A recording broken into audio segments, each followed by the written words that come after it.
Now, this training was sponsored by KCB Bank, Biashara Club.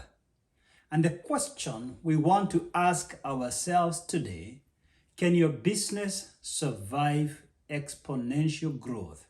But before I answer that question, do you visualize your business going through exponential growth? You see, all limitations are self-imposed. If you go to the ocean with a glass or a water bucket to draw water, none of the two containers can finish the sea waters. The ocean has too much water. The limiting factor is the vessel you carry. The limiting factor is yourself, your personal capacity. The fact is, you will never go where you can't see. Your business will never rise above your expectations. Your expectations are your life ceiling.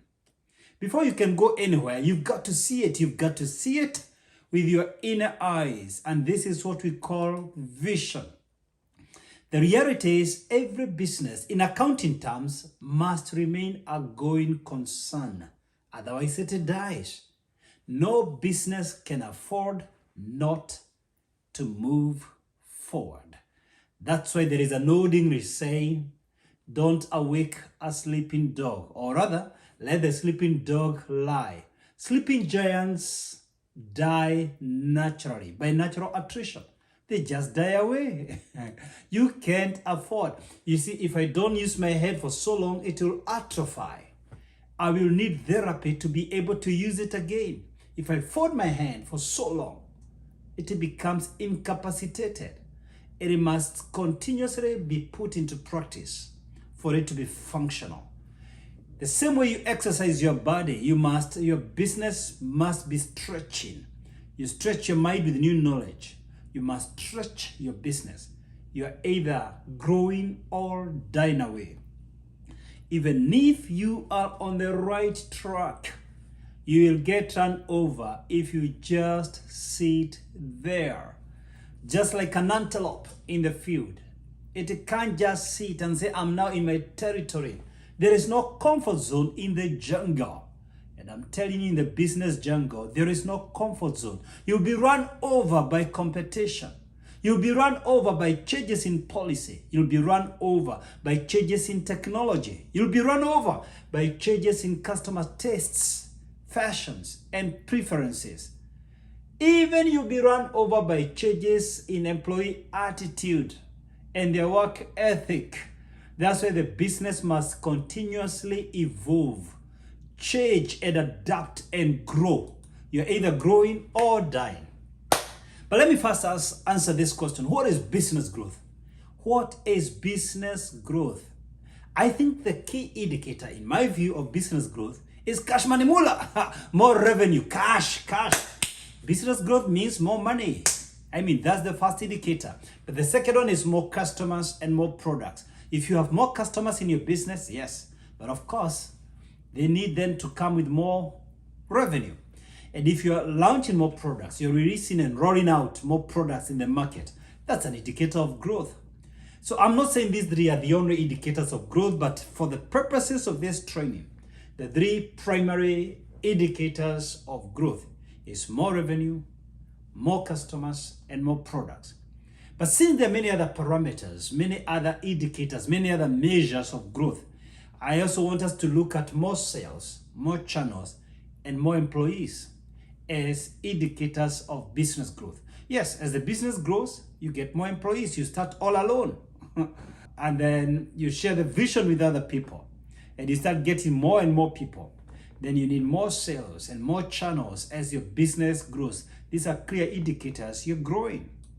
And I'm saying that because sometimes you may have more channels before you experience the revenue. You've put up more channels and the literal profit may take slightly longer, but it's gonna come because you've expanded, you've grown.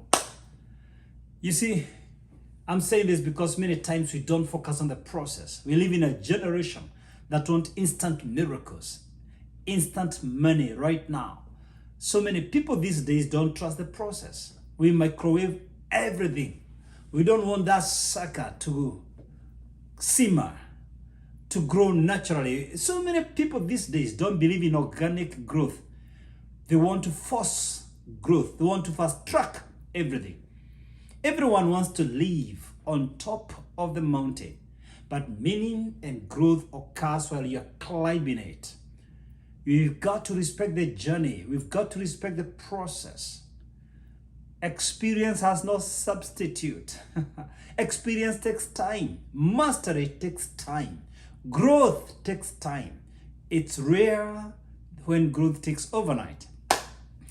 Well, one rare exception is the Chinese bamboo tree. It's said that the Chinese bamboo tree, you plant the seedling, you put the water and the fertilizer, you pluck off the weed, you take care of it, you tender it, you nurture it, but you don't notice any tangible results the first year. The second year, you water, you fertilize that tree with no tangible results. The third year, you repeat the process, you manure, you fertilize, you water, you weed out, you remove the pest, you kill the pest, but you hardly see any results.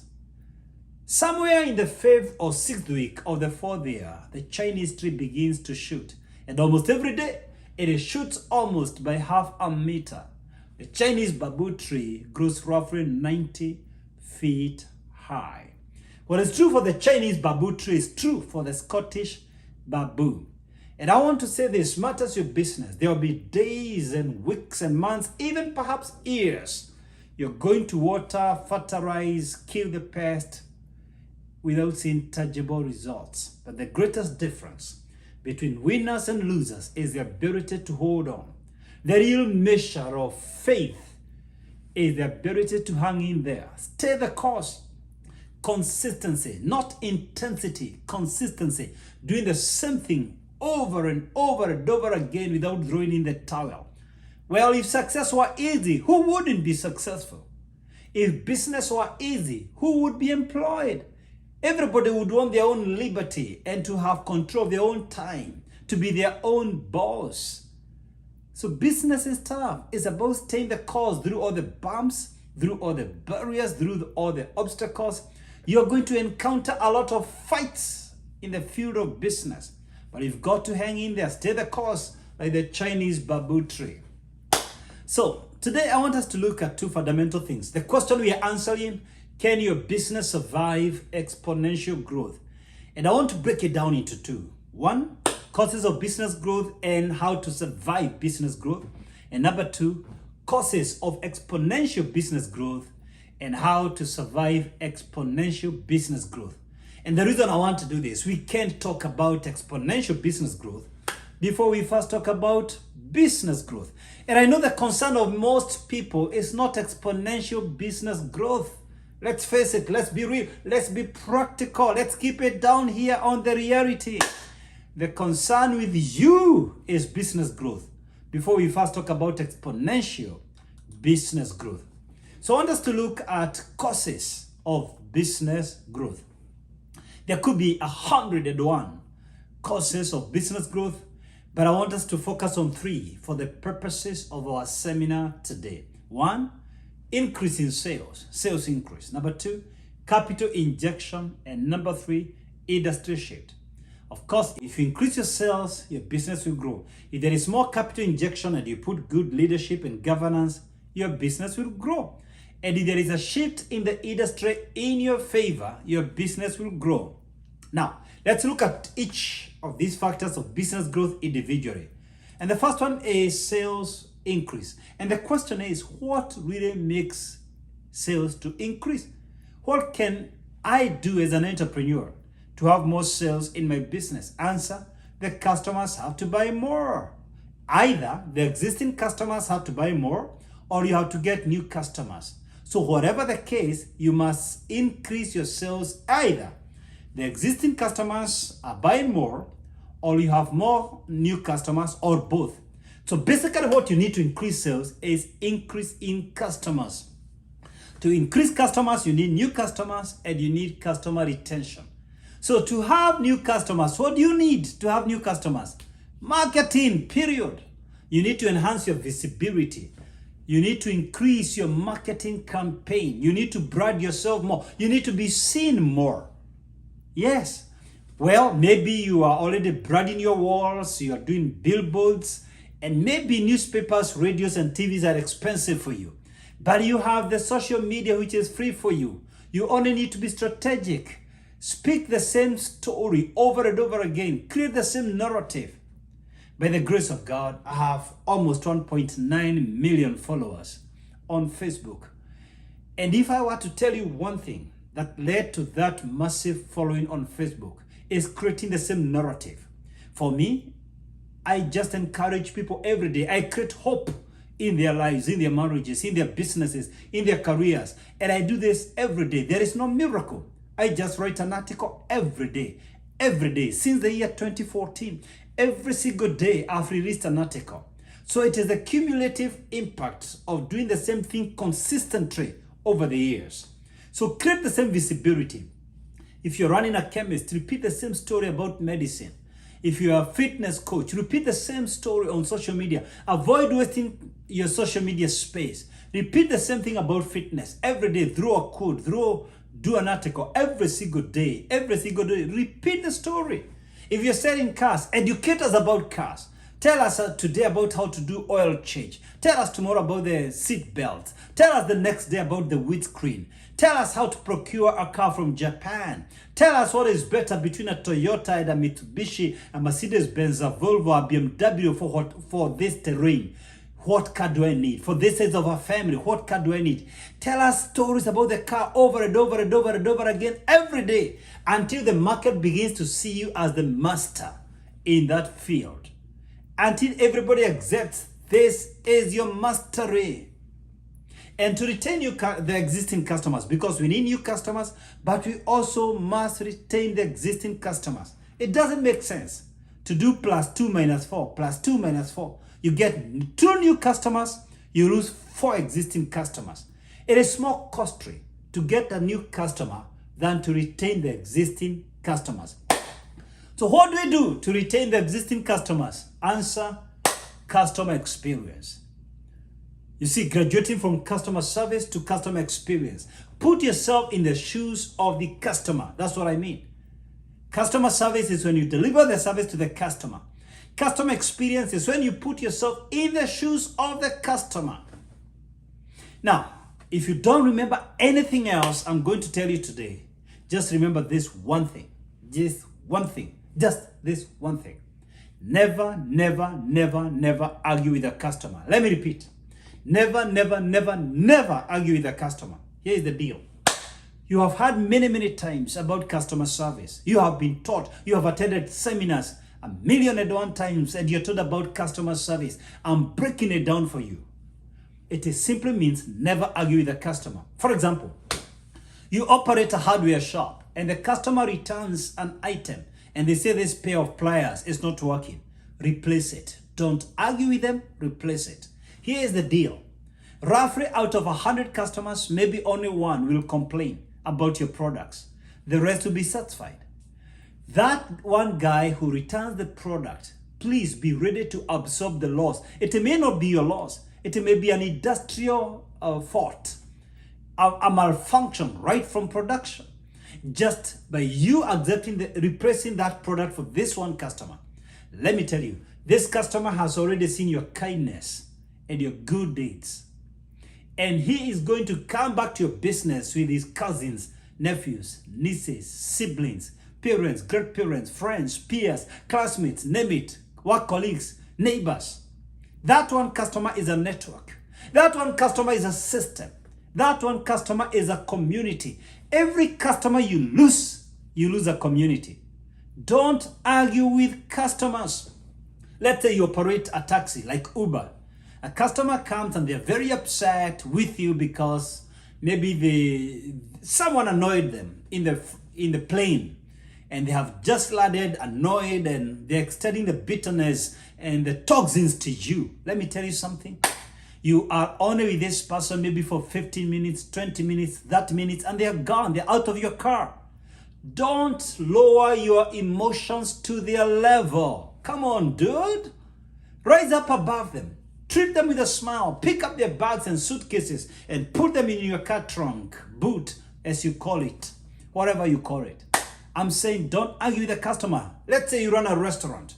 A customer complains that the chicken is stale. Replace it. Would you want to eat a stale chicken? I'm saying out of 100 customers, only one may be fancy and weird. Observe the laws of that weird customer. Why? Because you've got to factor in these losses in your business. Don't argue with them. They complained about your food. Replace the food. Make them another meal. And if they're not ready to eat another meal, return the money. Refund the money. I'm telling you this. You'd rather lose the price of one meal than the entire network of that customer.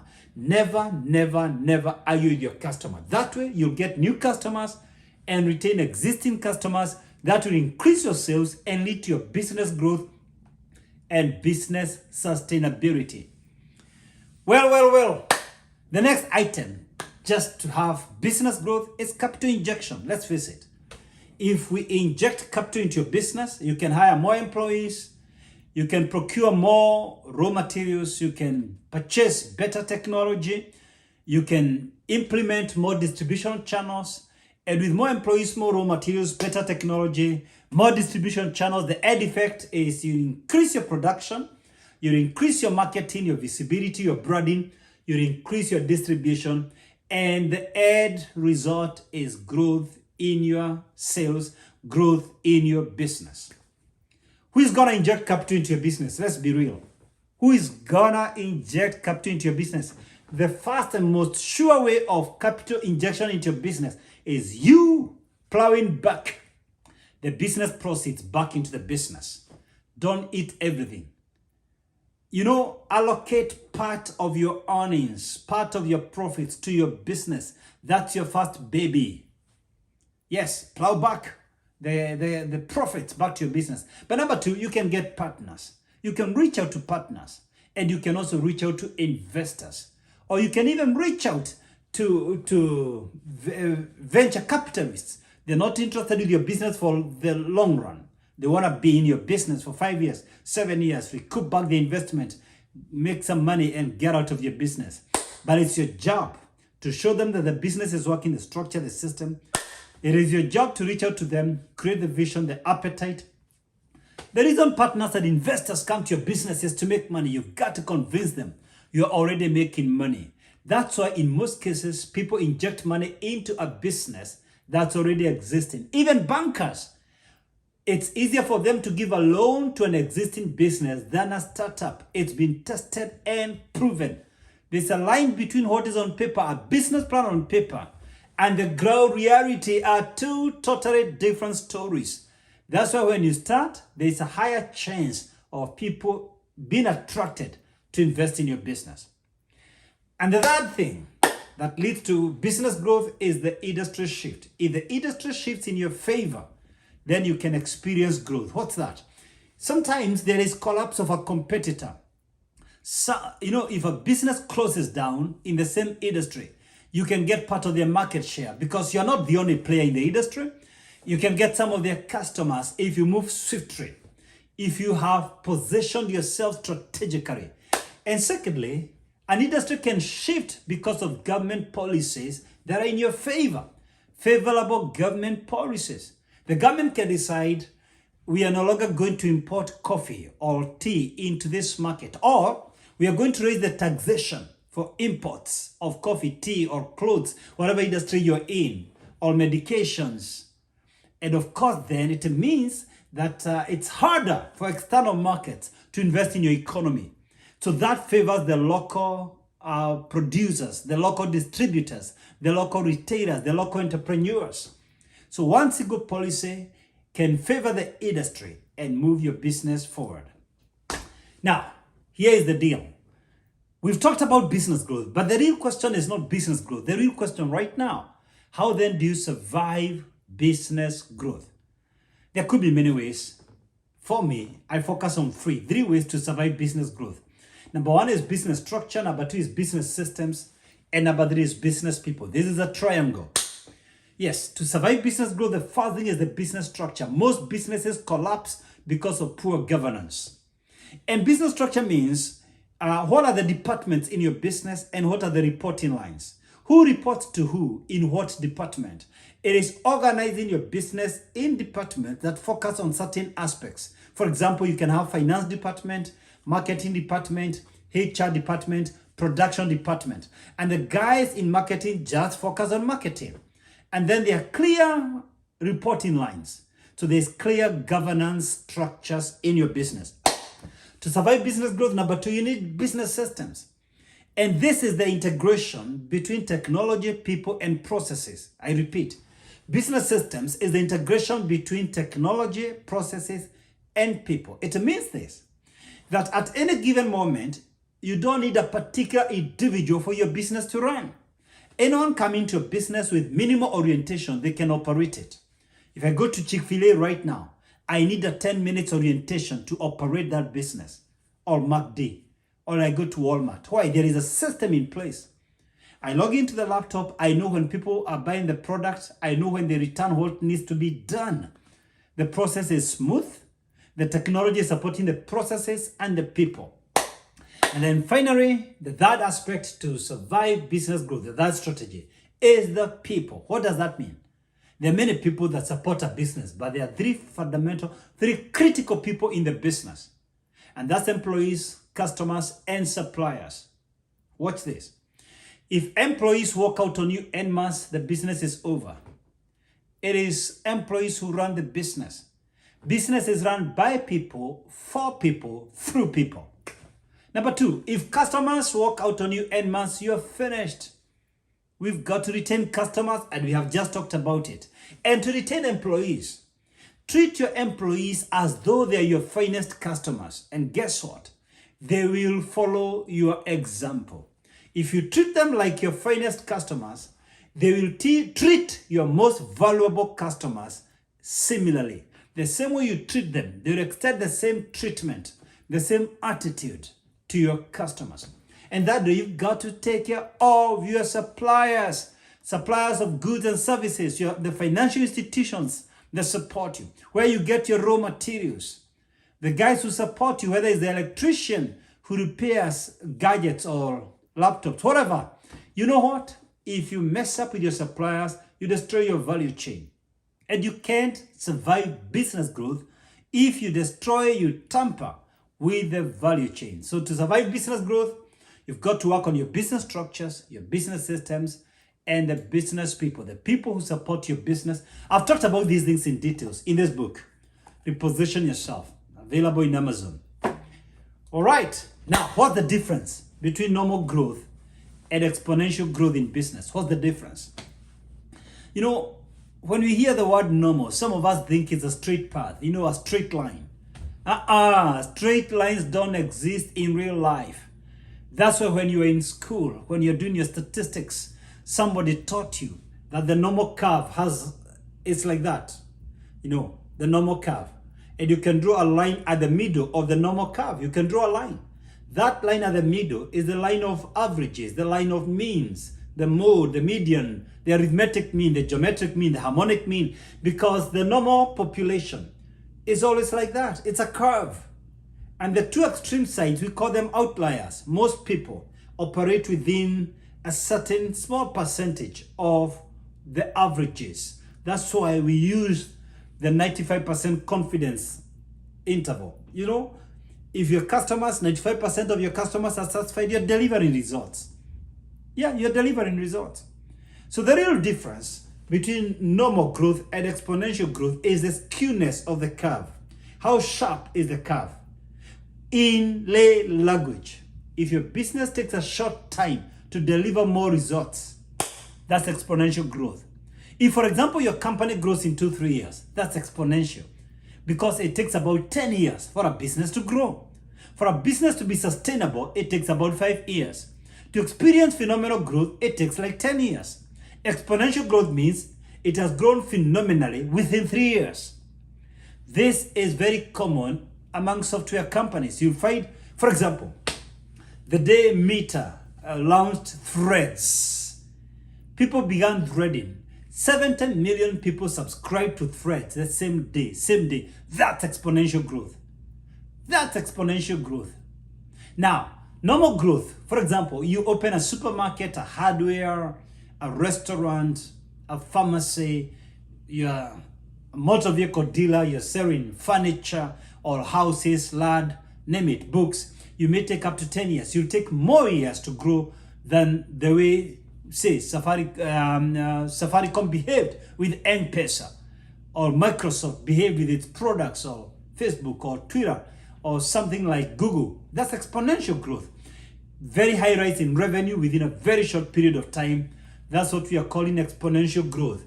And what leads to exponential business growth? There are many factors. I'll look at four.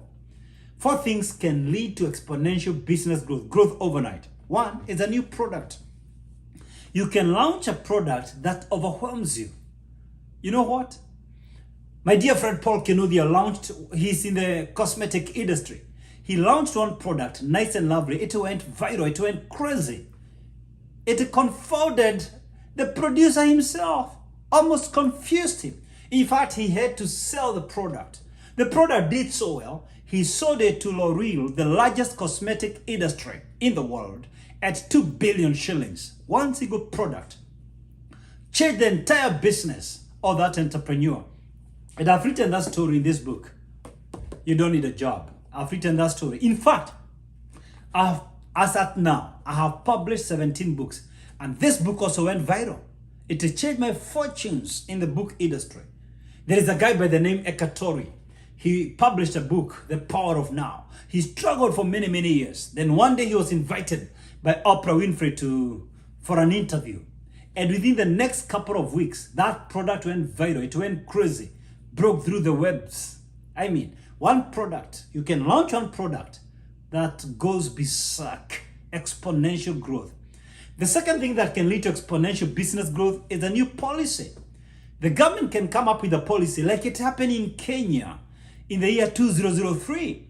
You know, the Minister of Transport then, John Michuki, just said, we must have safety belts in the public transport system. And the next couple of weeks made millionaires out of the guys who were supplying public transport vehicles with safety belts. Just the seat belts. People brought in containers and containers. But the real question is this, was it sustainable? What happened to those guys 6 months later? That's the reason we are doing this topic. How then do we sustain exponential business growth? Because a policy can change in your favor. And then the next moment, there are drastic changes that are not working in your favor, or the product has flooded the market. Other people have stepped in because the entry level was so low. There were many other players flooding into the market. So can you sustain the exponential business growth? Now, the third thing that can lead to exponential business growth is innovation. Just think about this. Bill Gates came up with, the software packages, and suddenly he became, within less than 10 years, he was a billionaire. Mark Zuckerberg launched Facebook when he was a very young kid in his early 20s. Before he was 30, he was a dollar billionaire. I mean, innovation is a game changer. Look at Elon Musk, for instance. I mean, just coming up with a concept of an electric car changed his fortunes. As of now, he's the wealthiest man in the world because of innovation. Yes, innovation can lead to exponential business growth. The examples are countless. Look at Google. I mean, innovation has been a game changer in many, many, many people's lives. You might want to think about it. But number 4, mergers can lead to exponential business growth. And mergers include acquisitions. For example, the way KCB Bank acquired National Bank, acquired Bank of Rwanda. Because when you do mergers, then you end up acquiring the market, the customers, and the employees, and the technology, the assets of this other business. So those are 4 things that lead to exponential business growth: new products, new policies, innovation, and mergers. But now, the real question we wanted to answer in this particular training: what are the strategies to survive exponential business growth? Let me share with you some 6 strategies, and we wrap up this training to survive exponential business growth. Number 1, new geographies. If you realize you are growing exponentially, you're growing too fast, Just go to new geographies. If you are operating in Nairobi, try Kisumu, try Mombasa, try Kampala, try Kigali, Rwanda. Go to Kinshasa, go to Addis Ababa, try new markets, new geographies. Number 2, the second strategy is new channels. The way the bank that has sponsored this training, KCB Bank, they have different channels. You can go to the branch and do transactions. You can do transactions through ATM. You can do transactions online. You can go to your laptop and transfer money online. You can do transfers using your phone, mobile money. These are different channels, same bank. So yes, you can reach people who are offshore. You can reach people in every continent by exploring new channels. And this has worked for me. I have people buying my books and my online courses all over the world. I do trainings through Zoom. I host trainings from Fox all over the world. I do executive coaching for business people all over the world simply because of new channels. I have people right now, immediately after this training, I'll be training somebody else this afternoon from a different corner of this world. So yes, you can afford to sell your products and services anywhere on this planet if you just embrace new channels. The third strategy to survive business growth, exponential business growth, is diversification. You can diversify. For example, you're doing well in beauty, or you are a barber, you are a salonist, or you are a chemist, you are a pharmacist, you are operating hardware, a school, a hospital, and then you can invest in real estate. You can put up apartments and start collecting rentals, but don't diversify before the business has experienced exponential growth. Don't take money from your business and destroy your cash flow, the money you're supposed to do your daily operations. Don't take money from your recurrent expenditure and put it and diversify. You diversify when your business is stable and experiencing exponential growth. Diversification is one way to mitigate risks, and it's commendable. Yeah. Number 4, the fourth strategy to survive exponential business growth is operational efficiency. What's that? For example, you're operating a restaurant and it takes 10 minutes to serve a customer food. You can take 5 minutes to serve the same meal. Yes, that is the secret behind McD. Because they take a very short period to serve the customer. What is true for McD is true for Chick-fil-A. It is true for Burger King. It is true for Starbucks. And basically restaurants here in the West. They operate so, I'm talking of fast food restaurants. They operate so fast, pretty fast. You have to, if you are a manufacturer and it was taking you, say, to produce your perfumes, it was taking you, say, a single month you're producing 1,000 perfumes, then efficiency may mean you're doing 10,000 perfumes the same month. You're increasing your operational efficiency. It means you're taking less time to produce more. Number 5, the fifth strategy to survive exponential business growth is market segmentation. And there are different ways you can segment your market. You can use demographics. For instance, age. I have these products and services for kids, for teenagers, for young adults, for more mature people. Different market segments. Or you can focus on gender. Men and women usually have different tastes and different purchasing behavior. Women tend to buy clothes more, and women tend, generally speaking, to be more impromptu buyers than men, generally speaking. You can also segment your market depending on the social status of the people. There are people with more money than others, and it's not your fault. It's okay to say, I'm going to take certain products in this market and certain products in this market. For example, to be very specific, you can decide, I'm going to have 2 outlets for selling my cars. One in Umoja, Nairobi, and another one in Karen. In my current outlet, which is upmarket, I'm going to focus on selling Mercedes-Benz and Land Cruisers and Prados and other high-end cars. And maybe in Umoja, and I have a lot of respect for people from Umoja. Please, please, please, don't take this out of context.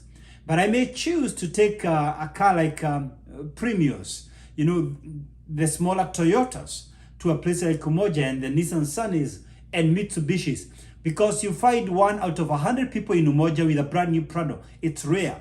So you can segment your market like that and take certain products on the up market and certain products on the, say, middle class market, and even another product to another market. There are people who are interested with products like the Miraa distributors, the guys who transport Miraa. They're interested with the products. I may keep such a dealership in Meru where there are products. So you can segment your business for it to survive growth, so that you don't have redundancy. You're keeping certain products that are not moving because they're in the wrong market segment. And number 6 is business partnerships. You know, when you realize there is so much growth, you can bring more people on board in your business. More people. If you bring people into your business, they come with more capital. They bring more technology, more skills, more expertise, more knowledge. All you need to do is to offer leadership and proper governance. More people means more growth. Usually when you bring investors and partners, they come with fresh ideas, new ideas. They challenge your norm and they take you to a new norm which is higher than where you were. So in brief, the strategies to survive exponential business growth: 1, new geographies; 2, new channels; 3, diversification; 4, operational efficiency; 5, market segmentation; and number 6, business partnership.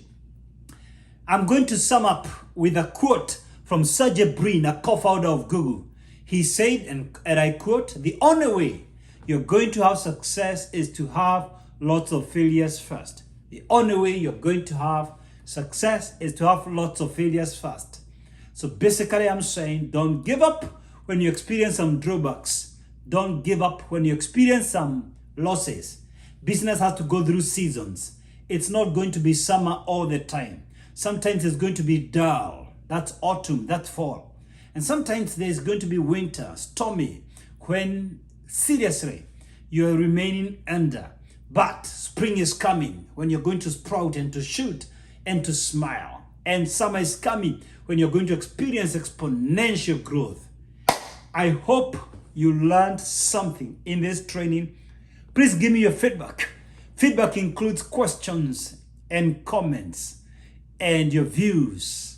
They are welcome. Your feedback matters to me and to our sponsor, KCB Bank Biashara Club. So KCB Bank Biashara Club, thank you so much for sponsoring this corporate training. And all the best to every entrepreneur. Cheers.